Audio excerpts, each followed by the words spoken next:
யாரோ ஒருத்தர் இருக்கார், அவருக்கு குழந்தை இல்லை. ஒரு மகாத்மா இருந்தார். அந்த மகாத்மா கிட்ட போய் எனக்கு குழந்தை இல்லைன்னு சொன்னார். குழந்தை இல்லைன்னு சொன்ன உடனே அவர் ஒரு பிரசாதம், ஒரு பழம் கொடுத்தார். இவனுக்கு குழந்தை பிறந்துடுத்தோ. ஒரு நாளைக்கு அவன் ஃப்ரெண்டு பார்க்கிறான், என்னடா உனக்கு கல்யாணம் ஆகி 10 வருஷம் குழந்தை இல்லாம இருந்தது, எப்படிடா பிறந்தது? எனக்கு ஒரு மகாத்மா அவரை போய் சேவிச்சேன்டா, ஒரு பழம் கொடுத்தார், நீ வேணா போய், எனக்கு கூட குழந்தை இல்லடா. இவனும் போனா, அவருக்கும் பழம் கொடுத்தார், ஆனா குழந்தை பிறக்கல. அவன் கேட்கிறான், என்னடா அது உனக்கு கொடுத்தார் பிறந்தது, நீ ஏதாவது அவரோட ட்ரஸ்டுக்கு டொனேஷன் கொடுத்தியாடா? அத முன்னாடியே நீ என்கிட்ட சொல்லிருக்க கூடாதா? நானும் கொடுத்திருப்பேனே. உனக்கு கொடுத்த பழத்துக்கு பிறந்தது, எனக்கு கொடுத்த பழத்துக்கு பிறக்கல. நீ ஏதாவது வேண்டியப்பட்டவரா? ஏதாவது ரெக்கமெண்டேஷனோட போனியா? என்ன காரணம்? ஒரே மகாத்மா ஒருத்தருக்கு அனுகிரகம் பண்ணினா நடக்கிறது, இன்னொருத்தருக்கு அனுகிரகம் பண்ணினா நடக்கலே அப்படின்னுட்டா என்ன காரணம்னா, ஒருத்தனுக்கு குழந்தை இல்ல, குழந்தை இல்லாததுக்கு ஒரு பாபம் காரணம். பூர்வ ஜென்மத்துல இவன் பண்ணின ஏதோ ஒரு கர்மா காரணம். அந்த கர்மா கொஞ்சமா இருக்கு. இந்த மகாத்மா அனுகிரகம் பண்ணி கொடுக்கிறாரே, அவருடைய தபஸ். ஒரு பழத்தை எடுத்து அவர் கையில ஏதோ மந்திரத்தை ஜபம் பண்றார் இல்லையா, அந்த மந்திரத்தினுடைய சக்தி அந்த பாவத்தை விட அதிகமா ஆயிடுத்துன்னா பாவம் கரைஞ்சு போயிடுறது, மந்திரம் தூக்கி போயிடுறது, பலன் கிடைச்சிடுறது. அந்த பாவத்தை அந்த மந்திரம் அழிச்சு விடுறது. ஆனா இவன் பெரிய மூட்டையா பாப்பம் பண்ணிருக்கான் அப்படின்ன பொழுது இவர் ஜபம் பண்ணி கொடுக்கிறார் இல்லையா, அந்த ஜபம் பண்ணி கொடுத்தது அந்த பாப்பத்தை கரைக்கிறதுக்கு போறல, அதனால இவனுக்கு பிறக்கல. அதுதான் இங்க வித்தியாசம்.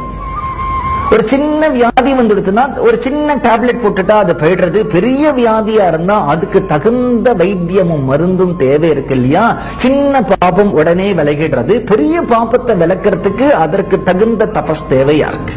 அதுதான் இதனுடைய சூக்ஷ்மம். யாரோ ஒருத்தர் நம்முடைய ஒரு காரிய சித்திக்காக ஒரு பரிகாரம் சொல்றார், பரிகாரம் பண்ணினா அது நடக்கல அப்படின்னுட்டா பரிகாரம் பொய்ன்னு அர்த்தம் இல்லை. நீ பண்ணின பரிகாரம் போராது, திரும்பி திரும்பி திரும்பி பண்ணிண்டே வா. எந்த அளவுக்கு பாப்பம் விலகின்றே இருக்கோ அந்த பாப்பம் விலக விலக விலக ஒரு நாளைக்கு அதனுடைய பலன் ஏற்படும். உனக்கு அது வரைக்கும் நம்பிக்கை குறையக்கூடாது, ஸ்ரத்த வேணும். நமக்கு வாழ்க்கையில ஏற்படக்கூடிய துக்கங்களே 3 விதமா கர்மாக்கள்னால கழிக்கலாம்.